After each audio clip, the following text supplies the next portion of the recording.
How have you coped with feeling cheated? I lost my child, but you lost your childhood.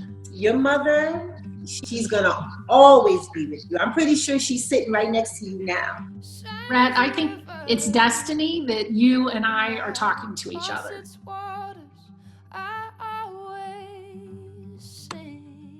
I'm Nina. Nina, like Nina Simone? Yeah, my father named me after Nina Simone. He was like one of her biggest fans. You're named after a true legend. Oh, awesome. No wonder we're joined together.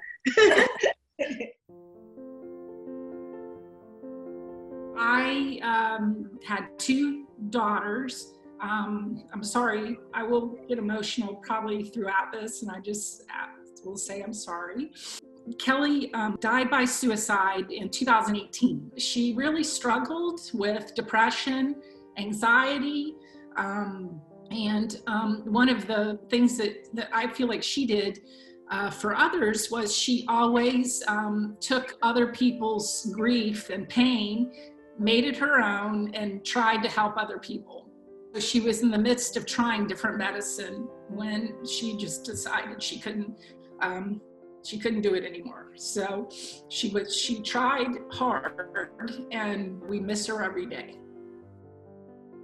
Thank you so much, Tori, for starting that off and sharing all that. I appreciate having this conversation with you. So thank you for being so vulnerable and open. Yeah, my mother also passed recently. She passed in 2019.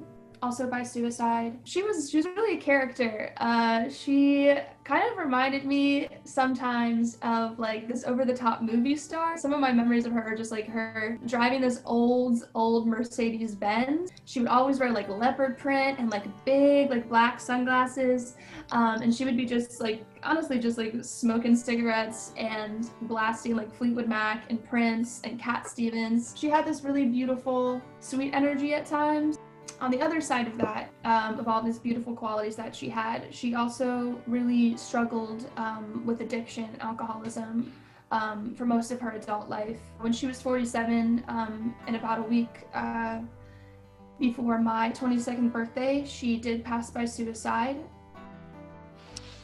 Sorry. My son, Nukemra, he was like the biggest prankster ever. You know, he kept me smiling. People always would mistake me as his sister opposed to his mom. Always wanted to feed everybody in the neighborhood, you know, because I'm a chef. You know, he used to always bring people over and, you know, just want to help. He was very helpful. He actually wasn't feeling well the night of the 27th in July of 2016, and I called the ambulance to go and pick him up. Lo and behold, rushing on the scene, they hit him, and then they left him for dead. That was my only son. So losing him was like, you know, I don't have nothing else to live for. You know, I went through all of that, believe me. By the grace of God, I'm still here, I'm strong. He's always with me. I'm sorry. Nina, I feel like our family knew each other because my mom is exactly what your son would have done. Like, she always wanted my friends to come over. She always wanted people to laugh. Her name was Maribel Peralta. She was a woman who came to this country undocumented, a woman who came here to build a better life. I'm like remembering memories of like her scraping through the bottom of her purse so that she could buy like cold cuts so we could have dinner. And it was always this like beautiful moment because like Nina, my mom, loved to cook, and we didn't have a lot of money, but she could feed the whole neighborhood. It was my junior year of college, and I just remember being in a final. Phone is ringing and ringing and ringing, so I'm like, okay, something has got to be up. I sneak away to the bathroom, and it's this nurse. I'll never forget it. She just took a deep breath, and she was like, "I'm so sorry. Your mom had a brain aneurysm, and she's not going to make it." Obi was just a healthy, normal 11-year-old boy before he was diagnosed. He loved music and singing. You know, even from the time he was little, people always said he had an old soul. So you kind of wonder if like he needed to have that soul compacted into his 11 years because he wasn't going to have the lifetime that we all thought he would have. And he was diagnosed overnight. He just was having some numbness in his hand. And the next day, he was having trouble walking. So my husband took him over to the Children's Hospital and they found a tumor in his brain. I had actually had breast cancer. I had finished chemotherapy a month before his diagnosis. So it was just this moment of like, he can't have cancer. I just took that, I just took that hit for the family. He was given a diagnosis of 12 to 18 months. Our whole life just halted. We said, well, what do we hope for now? Right? What do you hope for when you know your kid is dying? And, you know, all the things that we imagine, like graduations and marriages and bar mitzvah and being a productive member of society was just up in the air. And he said, you just hope for what you can. His bar mitzvah was scheduled for December of 2017. And he hung on to get to that bar mitzvah. The whole community was there. The sanctuary was filled and Kobe was just singing his heart out. It was like the holy angels were shining on him. And then a few days after his bar mitzvah, the tumor just grew. Like it was his body saying it was enough. I fought long enough. And then 7 weeks after his bar mitzvah, he passed away.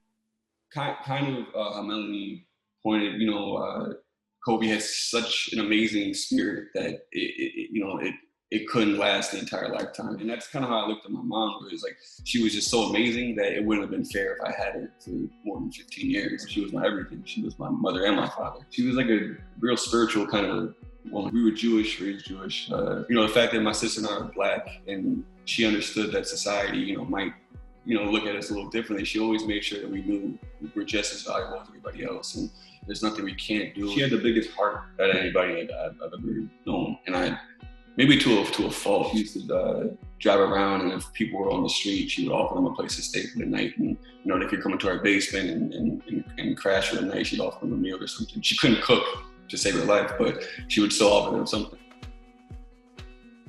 I thought I had time, kind of. I was naive. When I was 3, my mother was diagnosed with breast cancer. It went away into remission when I was around 10. And then when I was around 12, 11, it came back and she passed when I was 15.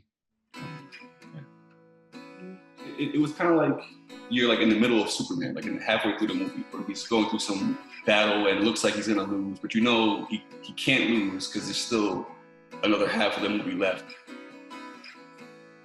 Rhett, something you said that I think really rings true is you said that you sometimes just sit with your grief. And that to me is very powerful. You know, people are uncomfortable around people who've suffered a terrible loss, and they don't know how to behave. And sometimes we just need the presence of someone who loves us. We don't need words. We just need to feel the presence of someone. It felt like I was always thinking about death and suicide and grief. You're trying to come to like a why, or like, why did this happen? Why did this happen? And so it just really infiltrated almost all of my thoughts. And there was a moment when I was just so low and just really kind of detached from myself and my purpose, and, you know, that I myself one night was experiencing thoughts of suicide. And, you know, nobody would have known because I wasn't like, I was just in my room. It was a dark room. I wasn't texting anybody. It's like I wasn't telling anybody what I was experiencing in that moment. But for whatever reason, I had a friend call me just to check in. And this again was 2 months after my mom's passing. So the fact that I had a community, a place that knew you should check in with people more than a week after someone dies. Your grief doesn't end in a week. We ended up talking for 2 hours and laughing, and just because I had someone there in that low moment of grief to just be like, hey, like, how are you? Like, and just pull me out of that that space. I honestly just don't know if I would have survived. They're like, we really think you should see a counselor. And for me, I grew up in this Hispanic household where like therapists, doctors, like the stigma of like going to something is like you're crazy. And once I started, it was really beautiful, solidified, and created like so much of like a stable ground for me to be able to be like, I'm not just okay, I'm doing fantastic, and I still fucking miss my mom, and that's okay. Liz, you're doing right, you know, to think of all the goodness. You have a light around you, you know. At first, you know, I tried to ignore it. I didn't want to talk to anybody about it. I didn't want to go like see therapy. I didn't want to acknowledge it. I wouldn't even, you know, say my mother's name for years. I didn't say my mother's name. I didn't want any like memory of her. I didn't want to, because it just hurt too much. But now it's almost the opposite. I say her name and I start to smile again. I think of her face and I feel warm and I'm getting a little choked up. But yeah. Well, I lost my child, but you lost your childhood. And I feel that a lot in what you're saying. And that's where my heart goes to you.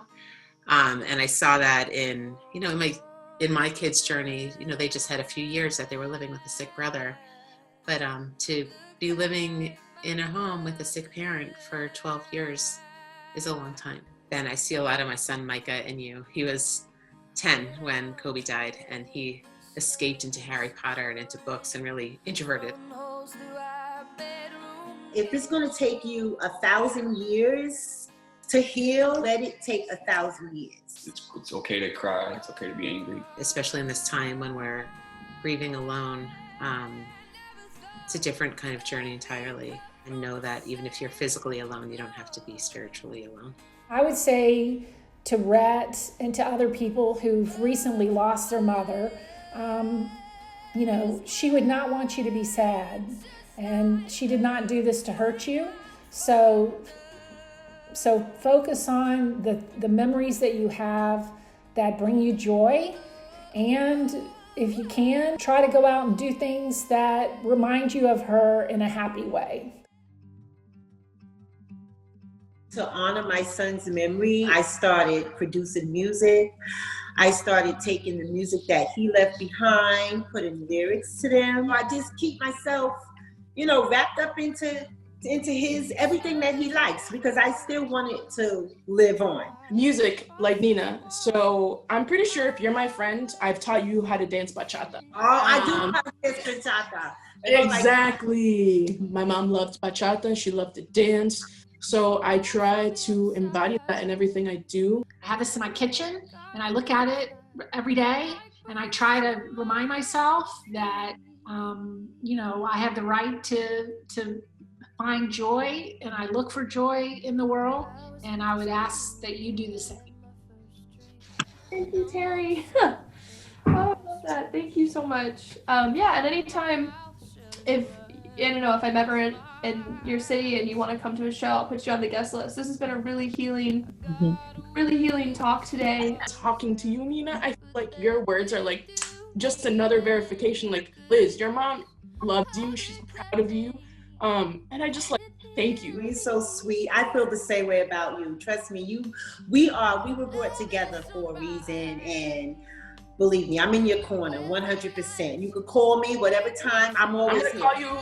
I'm gonna call you for a bachata session one day. I'm gonna be like, okay. Hey. I love it. Thank you so much. I wanted to make sure I said that before this all ended, because you're much stronger than I could ever be. Thank you, and I'm sorry for your loss. I'm grateful that we're able to be together in this moment. We have angels, honey. We are like in the best hands ever. Enjoy yourself in the memory and spirit of your loved one, because they're always with you no matter what.